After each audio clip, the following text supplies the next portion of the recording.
मैं आपका भाई मोहम्मद दिलशाद अब्बासी, वार्ड 52, महमूद नगर, मुजफ्फरनगर। आज हम बात करेंगे जो SIR के जो फॉर्म भरे जा रहे हैं, इसकी फॉर्म भरने के बारे में हम बताएंगे। जो 2003 में, जैसे मेरे पिता हैं, मेरे पिता का 2003 में नाम आया था, तो मैं अपने पिता के जिन लोगों का 2003 में नाम आया उसका बताऊंगा मैं फॉर्म भरने का तरीका। तो ये कॉलम नंबर जो ये एक है, जो ये राइट में है, तो यहाँ पे जन्म तिथि भरेंगे। जन्म तिथि के बाद थोड़ा जूम करना, ये यहाँ पे पापा का जो जैसे आधार कार्ड नंबर है वो भर देंगे, फिर उनका मोबाइल नंबर भर देंगे, फिर जो मेरे फादर हैं उनके जो भी फादर हैं उनका नाम यहाँ लिख देंगे, और जैसे उनका ईपिक नंबर जो अगर हो तो भर दो, अगर नहीं है तो वो भर देंगे। फिर उसमें माता का नाम पूछा जाएगा, माता का नाम भर दिया बंदी। फिर उसके बाद माता का ईपिक अगर नंबर हो तो वो भर दीजिए, वो यहाँ पे भरना है। फिर इसमें पति हो या पत्नी हो तो उसका, अगर पति का भर रहे हैं तो उसमें पत्नी का भरा जाएगा। पत्नी हुई महराना, उनका ईपिक नंबर भर दिया गया। तो ये डिटेल तो जैसे हमने भर दी। उसके बाद इनका 2003 में भी नाम आया हुआ था और 2025 में भी नाम आया हुआ है। तो हम जिनका 2003 में, जैसे मेरे फादर है, उनका नाम भरेंगे यहाँ पे नसीम अहमद, फिर उनका ईपिक नंबर भर देंगे। फिर उनपे संबंधी का नाम आएगा निजामुद्दीन, मतलब मेरे दादा का नाम भर देंगे। फिर उसके बाद संबंध में जो संबंध हुआ उनका, तो उनका पिता हुआ, मेरे पिता हुए उनके, तो जिले में आ जाएगा। जैसे मैं रहने वाला हूँ मुजफ्फरनगर, जिला भर दिया जाएगा। फिर इसमें राज्य का नाम पूछा जाएगा, उत्तर प्रदेश। फिर इसमें निर्वाचन क्षेत्र का नाम मुजफ्फरनगर हो गया। फिर इसमें निर्वाचन क्षेत्र की जो संख्या आएगी वो 392 है, वो इसके आधार पर देखी जाएगी। जो जैसे 2003 में ये नाम आया था मेरे पापा का, ये आप देख सकते हो। ये क्रम संख्या हो गया, क्रम संख्या होगी यहां से ये 928, ये आ गई 928। ये भाग संख्या, ये भाग संख्या आप देख सकते हो 128। फिर इसका जो क्रमांक नंबर हो गया ये हमने भरी दिया। फिर इसकी जो ये हमारी मुजफ्फरनगर जो इसका वो था निर्वाचन, ये 392 भर दिया जाएगा। फिर ऐसे ही हम बात करेंगे, जैसे 2003 में मेरी माता का नाम आया था और फिर 2025 में भी मेरी माता का नाम आया है। तो जैसे मैं पीछे बताया हूं आपको, उसमें ऐसे ही जन्म तिथि भर देंगे, ऐसे ही आधार कार्ड भर देंगे। आधार कार्ड की जगह जो नंबर मांगा, फिर मोबाइल नंबर भर देंगे। फिर जो मेरी माता के जो पिता का नाम है वो भर देंगे, अगर उनका ईपिक नंबर है तो वो भर देंगे। फिर उसके बाद माता का नाम पूछा जाएगा, अगर माता का नाम ये है न, माता का नाम भर दिया। फिर उनका ईपिक नंबर अगर है तो ईपिक नंबर भर दो। फिर उसमें ये ऑप्शन आया पति या पत्नी, भर रहे हम पत्नी का, तो उसमें मेरे फादर का नाम आएगा, उसमें पति का नाम आएगा नसीम, ये आ गया, उनका ईपिक नंबर आ गया। तो इसमें फिर मेरी माता का भरा जा रहा है। इसमें 2003 में नाम आया था और 2025 में भी नाम आया, तो इसमें मेरी माता का ही नाम भरा जाएगा। निर्वाचन जो इधर जो कॉलम नंबर इधर लेफ्ट में आएगा, किसे कॉलम नंबर बोलेंगे 2, तो उसमें उसे अगर जिसका मैं एक बात और बताऊं, जिसका 2003 में और 2025 में नाम आया तो कॉलम नंबर 1 और कॉलम नंबर 3 भरा जाएगा, और वो पति के अनुसार भरा जाएगा। मैं पति के अनुसार वो आपको डिटेल से बता रहा हूं।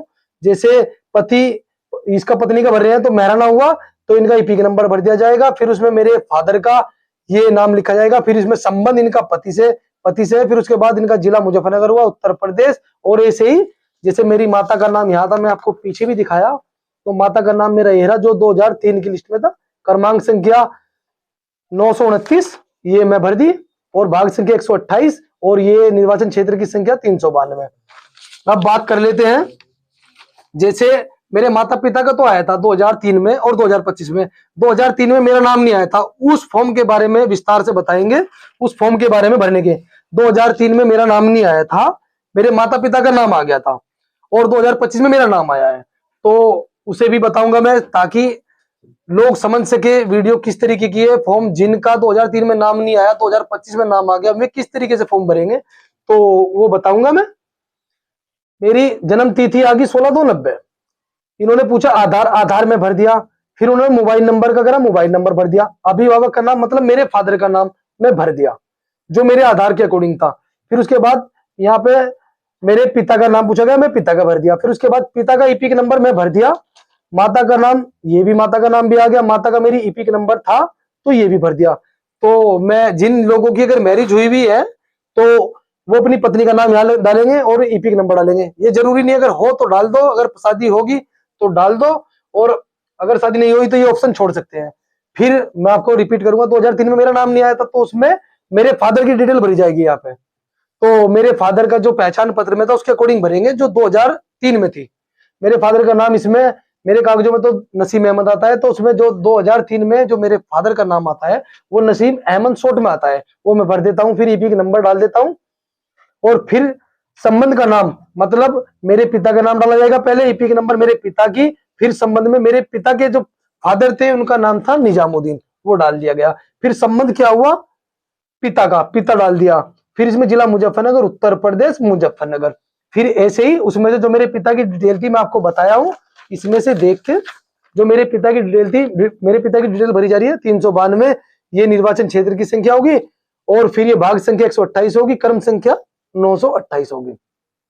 तो ये तो उनका था जिनका 2003 में नाम नहीं आया था, 2025 में आया। और फिर एक हम आपसे एक और बताएंगे, जैसे जिन लोगों के, अगर कोई, जैसे मेरी माता का था, माता से ही बता दूं मैं, चौथी कंडीशन क्या होगी। चौथी कंडीशन ये होगी, जैसे अगर 2003 में मेरे माता और पिता की, जैसे ये चौथी, ये तीसरी वो कंडीशन होगी, दो तीन तो मैं आपको बता दिया हूं, तीसरी कंडीशन ये है, चौथी कंडीशन ये है, मेरी माता का अगर, मतलब मेरे फादर के साथ 2003 में अगर लिस्ट में नाम ना आता, मेरे फादर का मतलब मेरे माता पिता की तो 2003 में वोट आ गई, अगर मेरी माता की 2003 में अगर वोट ना आती, मतलब ये एसआईआर फॉर्म के साथ नाम ना अगर आता, तो उसमें जो मेरी माता है, जहां से मतलब किसी भी गांव से है, तो उसमें मेरी माता के फादर का और मदर की डिटेल के हिसाब से भरा जाता। तो उसमें निकालने के लिए उसमें मेरी माता का जो गांव होता या शहर होता, कुछ भी होता, तो फिर मेरी माता का जो पीयर हुआ वहां के डिटेल से भरा जाता, अगर 2003 में मेरे फादर के साथ अगर मेरी माता का नाम ना था। तो मैं सभी को यही फॉर्म के बारे में बताना चाह रहा था। तो अगर किसी को कोई दिक्कत आए फॉर्म भरने में, किसी भी चीज को अगर कोई समस्या हो रही है, कुछ भी हो रही है, और एक बात और मैं बताऊंगा, जिन लोगों के 2003 में माता हो या उसके पिता हो, 2003 में उनके माता की ना पिता की कोई डिटेल है, तो उसमें करना क्या है, उसमें करना ये होगा, जैसे जिन की 2003 में और 2025 में कोई डिटेल नहीं है कहीं की भी, 22 साल पुरानी, 23 साल पुरानी, तो उसमें करना क्या होगा, उसमें ये करना होगा, जो कॉलम नंबर 1 है, ओनली कॉलम नंबर 1 में उसकी जन्म तिथि भर दे, आधार नंबर भर दे, और मोबाइल नंबर भर दे, अभिभावक का नाम भर दे, और उसका ईपी का नंबर भर दे, और माता का नाम लिख दे, उसका अगर ईपी का नंबर हो तो माता का भी भर दे, अगर शादी हो चुकी हो तो उसका नाम, अगर पत्नी का भर रहे हो तो पति का लिख दे, और पत्नी का अगर भर रहे हो तो पति का लिख दे, ईपी का नंबर वो यहां भर दे, यहीं तक उसे छोड़ दे, उसके बाद नीचे कुछ भरने की आवश्यकता नहीं है, जो मुझे जानकारी है इस वाले माम की। आगे इसमें जो इनका 2003 और 25 में नाम नहीं है तो वो यहां तक भरना है, बाकी ना भरे जाते, उसके बारे में मैं पक्का नहीं कह सकता हूं। तो अगर हमने पूरा भर दिया तो फॉर्म खराब हो जाएगा, तो उसकी डिटेल यहीं तक रोके बस। तो मैं यही सभी से कहना चाह रहा था, अगर किसी को फॉर्म भरने में किसी चीज में अगर दिक्कत हो रही हो, कुछ भी आ रही है, तो मुझे कमेंट कर सकता है, उससे पूछ सकता है, किसी भी तरीके से मैं आपको बताऊंगा, जैसा भी अपना फॉर्म खराब ना करें। तो मेरा वीडियो बनाने का यही मकसद था। तो बस, और अपना समय से अपना जो ये है फॉर्म, सभी को जहां जहां जिस क्षेत्र की है उसे बीएलओ को जमा कर दे। ये जो भी आदमी कोई जिम्मेदार व्यक्ति के यहाँ भरे जा रहे हैं, अगर कोई इस तरीके की जिम्मेदारी ले रहे तो उसके यहाँ जमा कर दे। और अपना जो ये 2 फॉर्म मिलेंगे उसमें से एक फॉर्म पे बीएलओ के हस्ताक्षर कराने हैं यहाँ पे, और यहाँ पे अपने हस्ताक्षर करने हैं, ये अंगूठा लगाना। जब ये फिल हो जाए, भर जाए फॉर्म, तो इसमें 2 मिलेंगे फॉर्म, 2 में एक अपने पास रखना है, एक बीएलओ से हस्ताक्षर करके अपने पास रखना है रिकॉर्ड के अनुसार, ताकि अगर वोट कट जाए, कुछ हो जाए, दिक्कत हो जाए, बीएलओ कहने लगे हमें वोट नहीं दी थी, हमें फॉर्म नहीं दिया था, तो अपने रिकॉर्ड के तौर पे अपना वो बिल्कुल इस ऐसे हिसाब से रखे, उसे महफूज रखे, उसे ऐसे रखे जो वो कागज ना खोए किसी भी तरीके से। और एक बात और बताना चाहूंगा, एसआईआर का जो फॉर्म भरा जा रहा है, इसमें किसी तरीके का ओटीपी नहीं मांगा गया, मैं अपनी पिछली वीडियो में बता चुका हूं। तो किसी को भी आप अपना ओटीपी ना दे, किसी को ना बताए, आपके साथ साइबर क्राइम हो सकता है, आपकी बैंक डिटेल जान के आपका पैसा हड़पा जा सकता है। तो अपना ओटीपी SIR के जो फॉर्म में जो है किसी को ओटीपी देने की आवश्यकता नहीं। बस मैं यही बताना चाह रहा था। अगर किसी को कोई दिक्कत हो, परेशानी हो, कोई मामला हो तो आप मुझसे कांटेक्ट कर सकते हो और मुझे कमेंट कर सकते हो, पूछ सकते हो। तो बस यही मैं बताना चाह रहा था। आपका भाई मोहम्मद दिलशाद अब्बासी, डिस्ट्रिक्ट मुजफ्फरनगर, उत्तर प्रदेश।